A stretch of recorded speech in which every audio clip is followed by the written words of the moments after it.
位晚安，大家好。新年快樂！你話主席問大家凍唔凍啊？但係其實神已經通過佢嘅口話翻俾我哋聽。神話你住喺我心裏，我亦都住喺你裏邊。憑着主，我哋有火熱嘅心，我哋有充滿信心嘅人生，我哋點會怕凍啊？啱唔啱？感謝耶穌基督。一年嘅開始，今日同大家分享一個題目，叫做一年之計在於勤。呢句咧相近嘅説話咧，我哋喺中國傳統裏邊聽得好多次啦。一日之計在於晨，一年之計在於春，一生之計在於勤。咁我簡短啲就揀個勤字，將個時間就簡短啲，就以一年為目標啊！我哋要提早預備，我哋提早把握時間去勤奮去做人。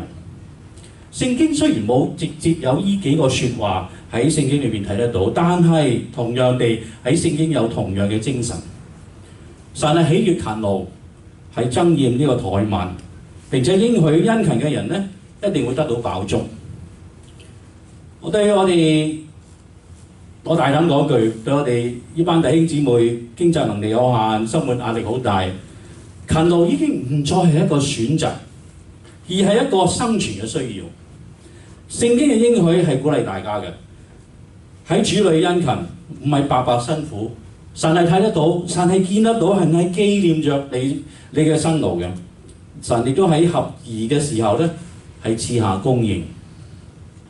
我哋睇下呢幾句説話。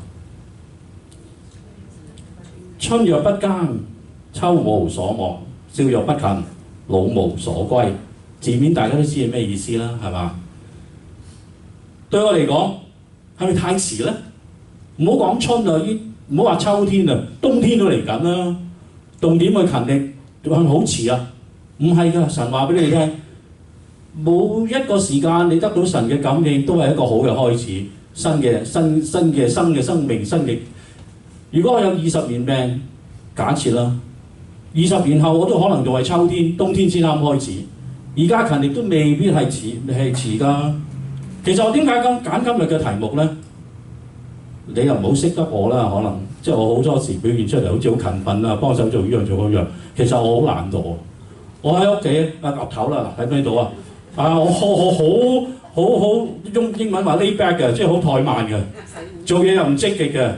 等啲嘢轉頭先做啦。諗翻咗瞓覺，你洗碗未？未喎，而家去洗啦咁。堆喺嗰度嗰啲嘢咧，就真係永久地擺置喺嗰度，一都唔搬唔成。所以咧，我揀呢個題目俾自己咧，同大家分享咧就啱啦。今日嘅題目嘅分享咧，只有以下嘅大綱。勤奮係神創造人嘅心意。喺聖經裏面，我點睇勤奮同埋懶惰咧？耶穌俾咗一個好嘅老師俾我哋，叫馬蟻。聖經中嘅勤奮嘅榜樣有啲咩嘅聖經嘅人物，我哋可以睇一睇咧。我哋知道要喺主裏殷勤，唔係為咗生活，更加重要係為咗主。我哋要面對現實困難，勤勞中依靠神。最後我哋作一個好簡單嘅建議，睇下今年應該可以做啲乜嘢。我哋先由第一點睇起啦。勤奮係神創造人時嘅心意，工作嘅尊嚴同埋使命。好多人以為咧做工好似詛咒咁，要做咗啲乜嘢？做呢一生人點捱得咁辛苦咧？咁但係我哋唔好搞錯咗。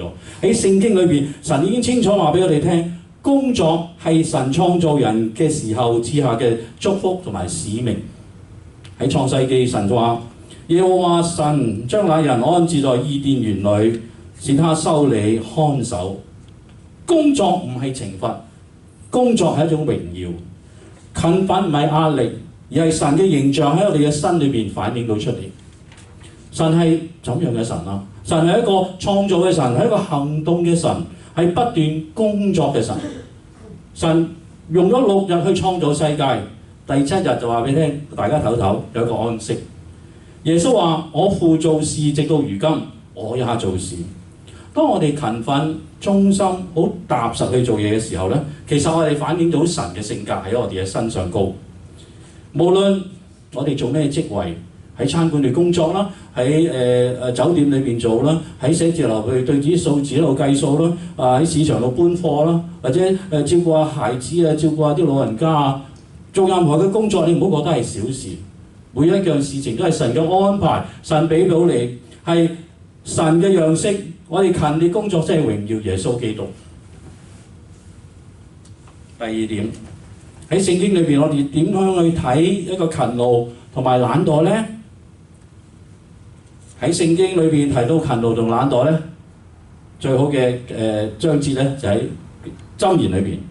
呢個係神俾我哋普通百姓嘅一個智慧嘅書，教導我哋點樣過啲有秩序同埋有祝福嘅生活。喺箴言嘅第10章嘅第4節裏邊，神話手懶的要受貧窮，手勤的卻要富足。殷勤工作通常都較為帶到一個穩定嘅生活，懶惰成習咧就會缺乏同埋困難啦。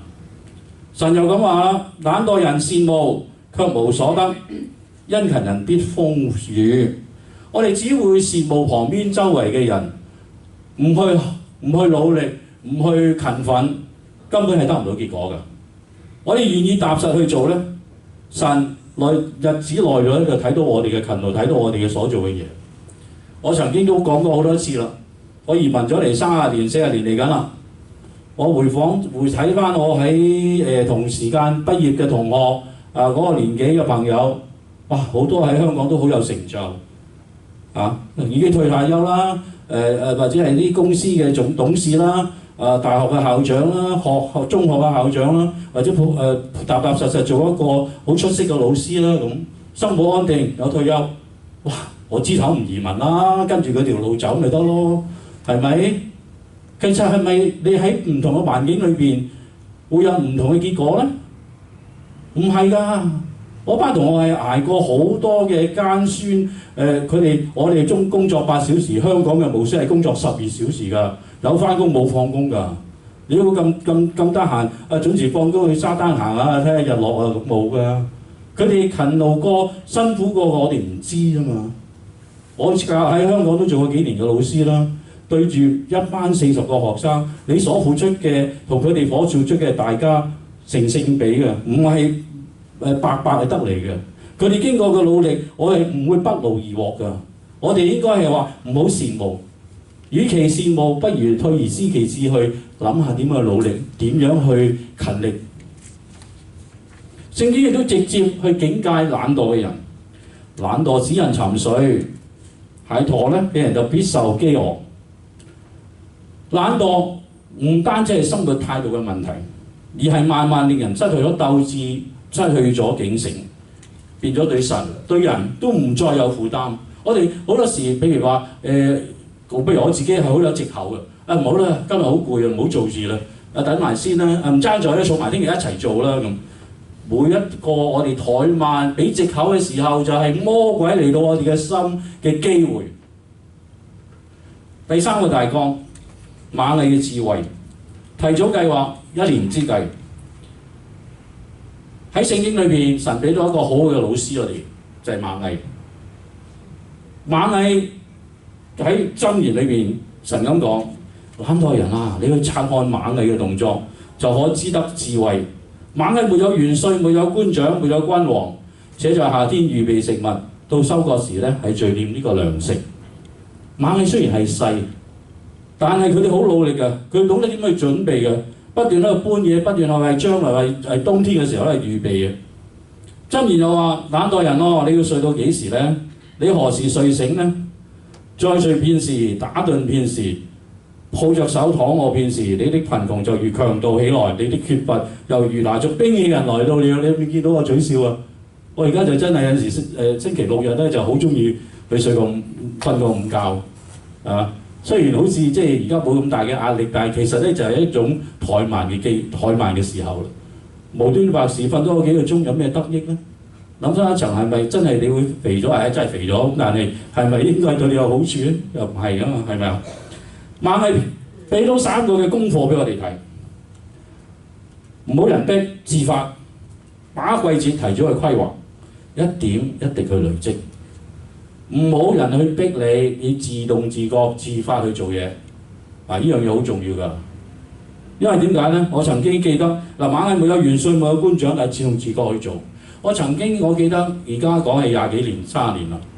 當我細佬哥我仔仔幾歲嘅時候咧，我帶去我公司啊，有時去即係同啲同事，叫聲 auntie 啦，叫聲 uncle 啦咁。但係一個上司咧，好語重心長咁走喺我面前話我提醒我一樣嘢，你唔好每次佢嚟到未開口你就叫定佢叫 auntie 叫 uncle 啦，你睇下佢自己記唔記得嘛？你喺屋企可以提咗佢，呢陣間咧榮譽高啲啊，你記住咧見到人要打招呼啊，你預先教咗佢。但嚟到你唔好提佢，你等佢睇下會唔會自發性，會唔會自己懂得去做。今次唔識翻屋企就再提佢，我提咗你嘅喎，你冇叫人啊，咁冇禮貌啊，下次唔好啦咁。真係㗎，我哋每次人要提嘅時候咧，就已經係一個懶惰嘅表現。我點解唔提我？我唔記得咯咁。呢個藉口係唔啱㗎，係嘛？把握季節，提早去規劃，喺夏天開始預備，唔好等到冬天先抱怨冇糧食。又諗翻起我以前啦，我同阿媽幾個兄弟姊妹4個人住100尺嘅板間房，點會有衣櫃啊？點會有地方瞓啊？有勉強有地方瞓都冇地方走盞啊！香港4季㗎嘛，冬暖春夏秋冬㗎嘛，啲衣裳點處理啊？阿媽行過街，有機會行過啲生果檔，有人抌啲蘋果盒出嚟唔要，你咪攞定咯，翻嚟抹乾淨佢，等定啲臭丸喺裏邊咯。一個季節換嘅時候洗乾淨，照鋪去等啲臭丸，等你個碌架床上高咯。到另一個季節開嚟嘅時候，重複做同一樣嘢咯。如果當你需要換季、需要洗衫時，就先去通道揾蘋果箱，咪揾唔到咯，係嘛？呢個咪一個預備一個準備咯。第3點，一點一滴去累積。馬藝唔係一下子搬晒所有嘅，不斷喺度來來復復、重重疊疊，每日都係搬。日子久咗，便有一個豐厚嘅累積咯。大家唔知有冇聽過呢4句嘅廣告歌？喺70年代一間銀行嘅廣告歌。小莫小於水滴，匯成大海汪洋；細莫細於沙粒，變成大地四方。字面上已經解釋咗啦，係嘛？積少成多，滴水成河，聚沙成塔。我哋要知道神俾我哋嘅恩賜係不斷嘅，我哋要不斷去累積，不斷去增值自己，不斷去勤勞，漸漸我哋就可以累積咗一個將來嘅預備。對1年之計嘅具體嚟講，我哋就話年初我哋要為全年嘅生活工作屬靈作一個禱告同埋計劃，所以而家係好時候啦，係咪啊？2026年啱啱開始。如果你話我未有 miss 咗喎，唔緊要，2月17號開始農曆年馬年開始，好似隻馬咁跑快啲，係咪？勤快啲，唔拖延，唔好去諗，唔好去慢。譬如我啱啱所講家庭嘅執拾啊，我哋要學識斷捨離啊嘛。如果嚟到屋企嘅時候咧，你發覺我年頭收嗰啲咁嘅餅乾罐啊，嗰啲都冇嘥㗎，咩啲係舊思想，阿媽教落㗎嘛。你點知幾時有用啊？留低佢嗰個罐好，四方方等上啱啦咁。等下，今日成間屋企都係罐咯，係咪？呢個就係唔係好正確嘅做法，係嘛？或者我又批評下自己啦。我嗰時咧每一年咧都係好太太一定鬧我嘅。買本planner 啦，計劃每一年啦，係嘛？哇，好嘢！今年咧每一個月份。咁啊，真係好嘢啊！真係睇下，呢個2025年嘅1月份，哇，非常之好有計劃，寫咗好多嘢。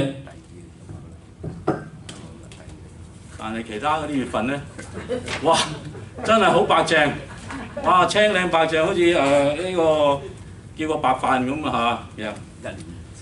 咁1年之計，梗係我年年都係咁啊，年年都係咁失敗。今年唔好啦。今年都係開個好頭 ，OK？ 都仲有好多。咁但係為時未晚有個計劃。雖然我啱啱先講自打嘴巴唔好人哋提醒，自動自覺。不過唔緊要，弟兄姊妹幫下手。Katy 3月嘅時候提我，喂，交功課呢幾本簿嚟睇下，寫咗幾多嘢？Pat 6月嘅時候再問下我，你堅持咗幾多個月？希望今年可以做得到，唔好嘥咗佢，係嘛？我哋一定要有計劃，我哋要起發，我哋要行出第一步。無論咩環境，我哋都要懂得有啲嘢我哋其實唔可以帶走嘅。我哋冇需要嘅時候咧，就俾其他人啦。譬如衫都一樣啫嘛，係嘛？我又係冇資格講㗎啦，買好多衫。但係當你想買多啲衫，你要穿咗衣櫃啲嘢先。你都要諗到一樣嘢就係，譬如好似每一次我哋行過繁華睇嗰啲一啲冇地方住嗰啲人，我哋都覺得好慘，係咪啊？如果你有需要有能夠，你咪幫下佢哋咯，或者你唔好直接去接觸佢哋，你都可以捐去啲慈善嘅機構啊。你屋企又整潔咗，你又可以將一個福音又傳俾下一個。第四點喺聖經中勤奮嘅榜樣，有啲咩嘅例子我哋睇到喺聖經嘅人物係好有勤力、好有信心嘅咧咁。約瑟啦，約瑟本身出身係一個富裕嘅家庭，佢爸爸俾一件好靚嘅彩衣俾佢，但係咧佢啲弟兄咧就妒忌佢啦，將佢賣咗去埃及做奴隸，甚至乎咧俾人陷害入獄。但係佢嘅勤勞，佢嘅結果係有回報嘅。譬如佢可以喺波提乏家被重用，因為佢勤奮，佢精明。佢喺監獄裏邊被信任，因為佢關心其他嘅囚犯，最後成為咗埃及嘅宰相。約瑟對兄弟話：你們的意思是壞，但神的意思是好。神能夠將我哋嘅勤奮變為祝福。我哋要知道環境唔可以決定你嘅態度，但係你嘅態度就可以直接改變到你嘅環境。第二個人物路德，路德喺困境裏邊都好勤勞，喺田間拾呢個麥穗，從早到晚不休息。佢哋嘅勤奮被波亞斯睇到，最後佢都成為咗大衛王嘅祖先。再睇下保羅，保羅喺侍奉中係好勤勞嘅，佢一面傳道一面織呢個帳棚，佢唔俾教會增添太多嘅煩惱。我哋喺帖撒羅尼迦後書裏邊睇到，我哋直接講幾句，也未嘗白吃人的飯，倒是辛苦勞碌，晝夜裏做工，免得叫你們一人受累。又睇下一句，我們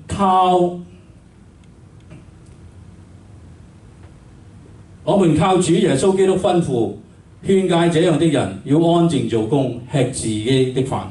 勤勞係基督徒嘅見證。我哋要明白一樣嘢，就係話個關鍵喺邊度啊？我哋如果喺世上嘅勤勞咧，我哋係充滿焦慮嘅，充滿擔心嘅，我哋怕輸怕窮嘅。但係喺基督徒嘅勤勞裏邊咧，我哋充滿對主嘅信心嘅。主俾我哋有信心去做人嘅。我哋勤勞工作，因為我哋相信神係會供應俾我哋嘅。譬如好似農夫去撒種，佢用咗好多嘅努力去耕田、去種、去淋水，但係都控制唔到幾時出太陽、幾時要落雨。但係神係會幫佢，神會令到個種子發芽。神係種子生長嘅神。我哋一年之計在於勤，呢個勤字裏邊咧，其實係包含咗個信念喺度，信心喺度。如果你勤勞，但係你冇神咧，係你嘅勤勞咧就變為白費。你會真係擔心，哎呀點啊？聽日我做唔到點啊？聽日要病咗又點啊咁？但係有神在，你嘅勞力咧就唔會係盡咗你嘅本分，你夜晚就會瞓得着，因為你知道我哋今日已經盡咗力啦，其他嘢交託俾主啦。大綱嘅第五點，喺主裏殷勤，我哋唔係為咗生活，我哋為咗主。以上嘅聖經嘅人物咧，就匆匆地講咗呢一點出嚟啦。聖經裏邊話：殷勤不可懶惰，要心裏火熱，常常服侍主。羅馬書所講，經節裏邊將信徒嘅勤勞提升到另一個層次。我哋唔係淨係為咗三餐，唔係為咗養兒育女，我哋係為主而勤勞。呢包括有幾點：勤勞唔可以懶惰，我哋心裏要火熱，常常服侍主。我哋喺工作上咧，我哋唔好得過且過。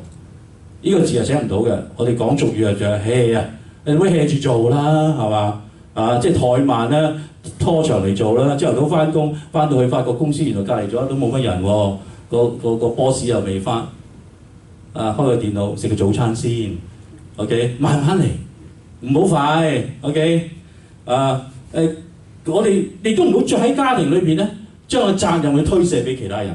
都係你啦，真係啊！煮飯又唔記得撳掣，開餐就成日先發覺啲米未得咁。所以我從來都唔講句説話㗎，一開始煮飯我就順便上去睇下撳咗掣未，有冇嘢幫手去食。但係我哋好多時咧，間唔中都會，哎呀唔記得撳掣，唔緊要，飯店都有時間啫，唔急啊！睇陣電視聽下新聞先，有啲咩嘢食，拉大地輕輕過，每個人都會犯錯㗎啦，係咪？我哋點解要去將個責任推卸俾其他人啊？喺教會裏邊，我哋唔好做觀眾，我哋唔好淨係睇，我哋要落力，落力去幫手，我哋要參與去侍奉。對於聖經禱告聚會，我哋唔好用懶嚟做藉口。我仲記得幾個2-3個禮拜之前，我哋喺星期四查經，我咪講過一句説話，哇！星期四晚查經7點半，嗰啲先係神喺魔鬼同神嘅鬥爭嘅時刻。你做咗成日嘢，跟住翻嚟食晚飯，跟住飯氣攻心，跟住行過你嘅房門口，見到張床，今晚Eric 講嗰啲我都聽嘅啦，得㗎，不如去恰陣啦咁，下個禮拜先查啦咁。呢啲咪個魔鬼入侵你個心裏邊嘅時候喺度去挑戰你嘅勤勞，挑戰你嘅信心嘅時候嘅缺口咯，係咪？要小心啲啊，大家。正如啱啱主席所講，我哋心裏要火熱，我哋唔好覺得做嘢係死撐，係好辛苦去做。神愛我哋，為我哋而捨命，呢啲咁重要嘅事佢都做咗啦。我哋做下工作勤勞啲，好簡單啫嘛。我哋要感到感恩有愛，我哋為主去行多一步。火熱係需要燃料嘅，點去煲熱佢啊？你個老火由煲湯變咗老火湯啊？咁咪要同神對話咯，去禱告咯，利用神嘅説話去親近神咯。亦都曾經講過呢個咁嘅網上故仔，一個細佬哥話俾爸爸聽：哇！天上嗰個飛機好咁細嘅都睇唔清楚邊間航空公司。爸爸揾一日帶佢去機場，喺度親眼望下明停機坪裏邊嗰啲飛機，哇！原來飛機咁大㗎！我哋要將自己同神嘅距離拉近，我哋唔好遙遠地望住主，我哋要親身去經歷耶穌俾我哋嘅愛，我哋親身去了解神俾我哋嘅愛，將神同我哋之間去親近，變得更加火熱。我哋要時常去服侍主，我哋唔好淨喺教會值班就覺得係服侍。其實除咗呢個咁重要之外咧，我哋喺家庭裏邊，我哋要孝敬我哋嘅父母，我哋要愛護我嘅配偶，我哋要教養我哋嘅仔女。喺工作上，我哋要誠實負責，呢一切都係服侍耶穌、服侍主嘅好嘅例子。喺呢年裏邊，我哋嘅目標唔係話賺多啲錢、儲多啲糧，我哋要為主嚟活多一點。我哋每一日每一個崗位都係向神交帳嘅機會，我哋唔好再去捱世界，我哋唔好去hea住做。大家第6點，面對現實嘅困難，喺勤勞中倚靠神，又係嗰個我哋好多時面對嘅挑戰啦。我哋都係好想去幫手去盡力。但係我好想去傳道，好想去勤勞啲，但係我身體又唔好，我學歷又唔係話真係好出色，我講嘢又唔係咁叻，年紀又更加老啦，點勤力啊？但係神預備咗我哋㗎啦，神話俾我聽，喺聖經裏邊冇忽略到我哋嘅擔憂㗎。神俾到3個好嘅提醒我哋，神唔係要求我哋有一樣嘅水平，一樣嘅成果。我哋要求我哋係忠心嘅。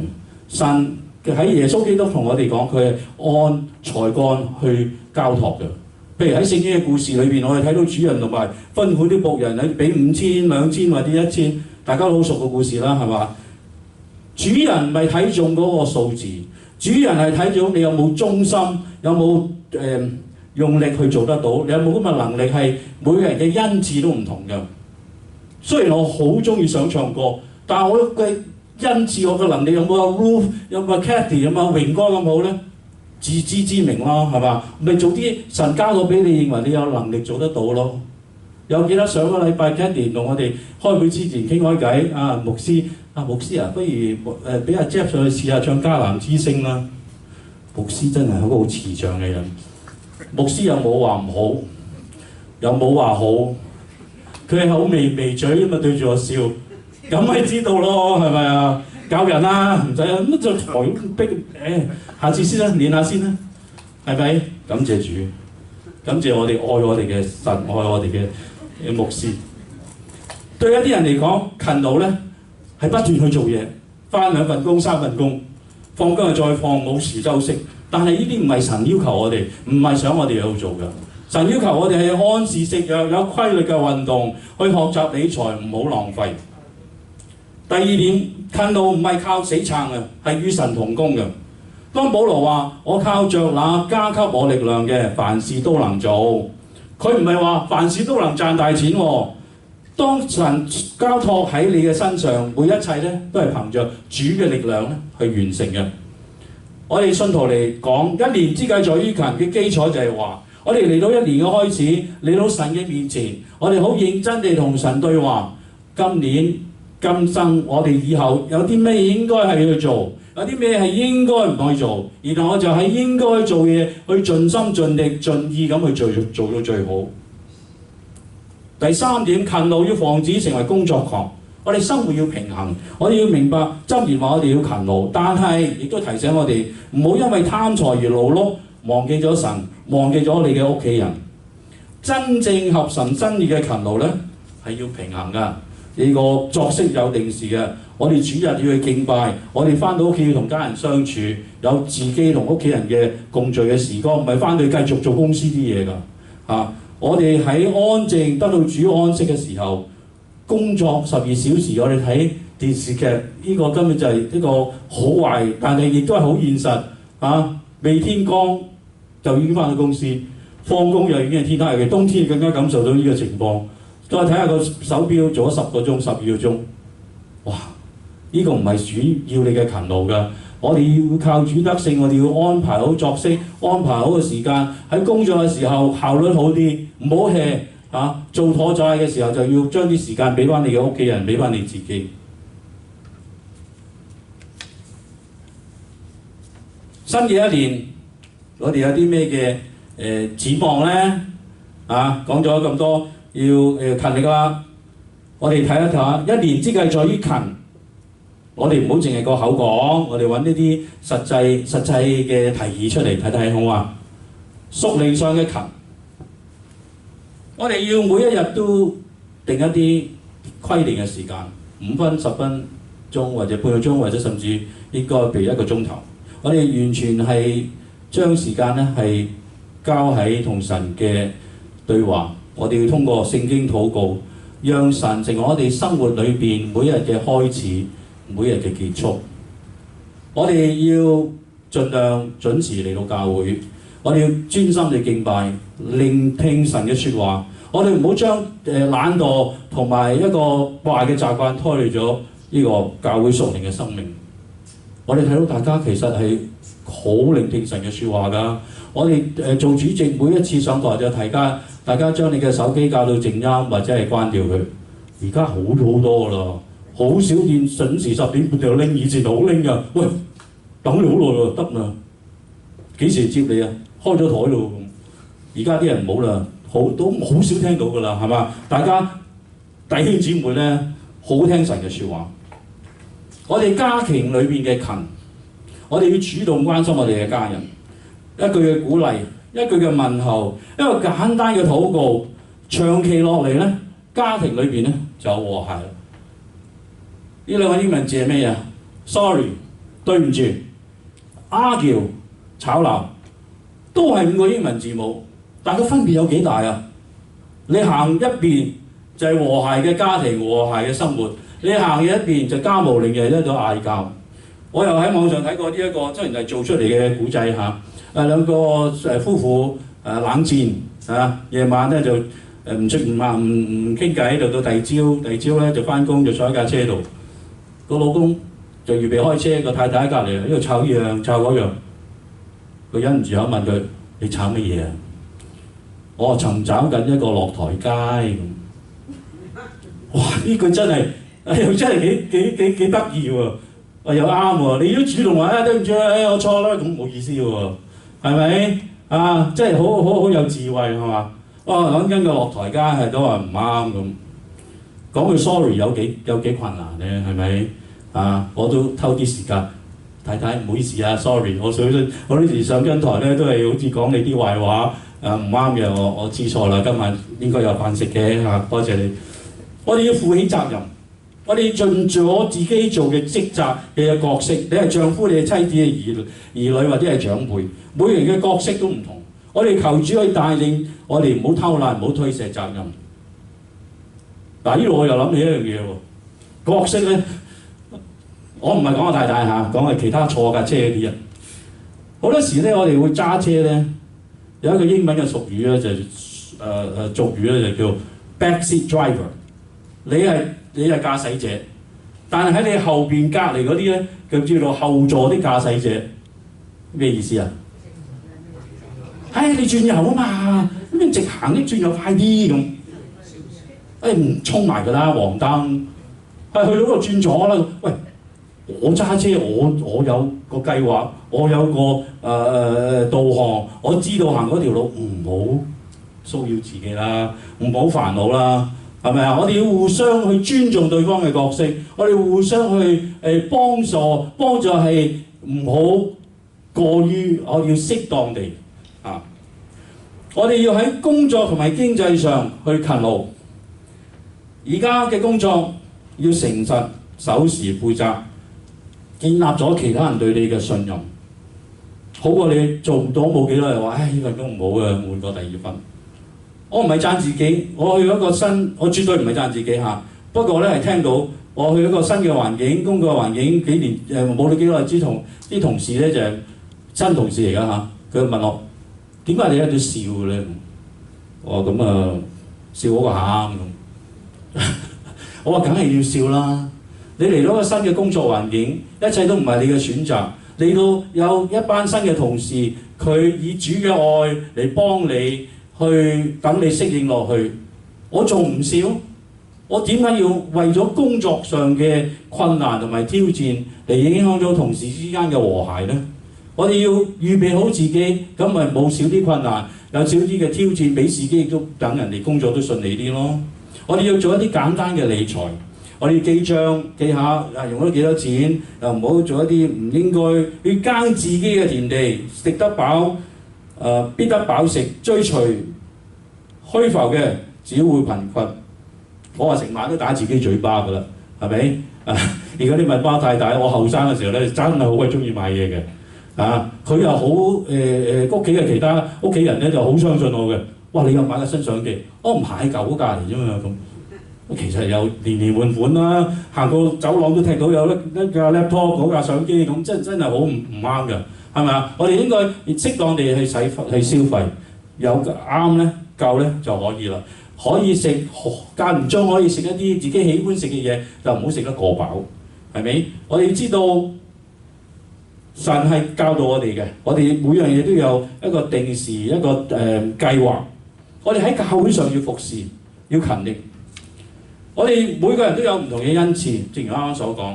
有啲可以幫手做招待啦，有啲係幫手做奉獻啦、收奉獻啦、打掃啦、或者探訪啦、去禱告啦咁。我哋唔好睇輕咗自己嘅能力。神等得你落嚟呢度嚟到教會，神嘅家裏邊梗係有你嘅工作嘅責任啦，係咪啊？你諗下，我以前買咁多相機，因為我中意影相嘛，係而家到個仔大咗啦，冇學校嘅活動嘅時候，突然間冇嘢做。神話唔得喎，仲平有細路哥嚟幫手影相咯，我咪影得幾開心啊，係咪啊？我可以同教會嘅弟兄姊妹分享，亦都將神嘅話語、神嘅每一個時光好好地記錄咗佢。呢啲咪一個好嘅安排咯，係嘛？我哋要唔好睇小自己嘅能力，我哋量力而為咁亦都係。如果你背脊係真係唔得嘅，抽唔到重嘢嘅，你咪做啲其他輕巧嘅嘢咯。如果你係壯健啲、年輕啲嘅，咪做一啲擔擔抬抬啊！每個人個職責都唔同噶嘛，神俾我哋嘅恩賜都唔同噶嘛，係咪啊？好啦，嚟到尾聲啦。喺聖經裏邊，一年之計在於勤咧，係充分地轉化咗信徒咧人生嘅方向嘅改變。我哋對神去勤於尋求、勤於順服、同埋服侍。我哋對人，我哋要勤於工作，勤於愛家，勤於行善。我哋對自己要勤於自省、自省，勤於改變同埋成長。詩經話：你要食勞碌得來嘅，你要享福，事事順利。我哋明白要通過勤力同埋勤勞裏邊咧，先得到成果嘅。我哋做一個禱告，親愛耶穌基督，求主你赦免我哋過去嘅怠慢、拖延，只有羨慕唔行動嘅軟弱。求主你賜下智慧，好似螞蟻一樣，令我哋懂得點去預備，找住機會啦。求神你喺新嘅一年裏邊咧，俾大家一個新嘅心，讓我哋每一位嘅弟兄姊妹喺生活啊、工作啊、家庭啊、教會服侍裏邊咧，都能夠殷勤，唔去懶惰。我哋要心裏火熱，我哋要時常服侍主。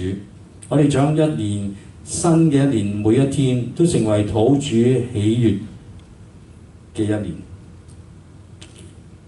我啱啱講過，我話我要喺新嘅一年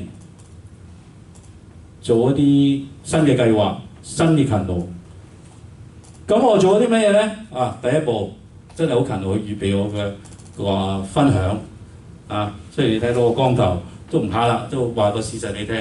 咁都係要預備。雖然我都係10人下位，好多嘅説話都喺網上度抄翻嚟，但係都集8家之一家啦，係咪？等埋一齊啦嚇。第二樣嘢，我終於發覺咧，我嗰2個杯咧係好邋遢嘅，因為我每晚都飲咖啡，每日都飲幾次嘅，次攞啲水啷下佢咧就好唔乾淨嘅，擦下佢咯。每次真係唔係啷咯，攞個刷去刷下佢咯。而家2個禮拜、3個禮拜咧，暫時都仲係 God is good, the cup is good too 個杯都仲好好，仲好清潔。當然仲有其他嘢啦弟兄姊妹睇下我本 plan 嗰本2-3個月之後有冇嘢寫清楚再 check 下我啲功課。一切嘅榮耀係歸於主，我哋要勤勞，要有勤奮嘅心，我哋要改變，行出第一步。願主賜我哋嘅能力，賜給俾各位嘅弟兄姊妹，我哋一個美好嘅2026年。感謝主，晚安。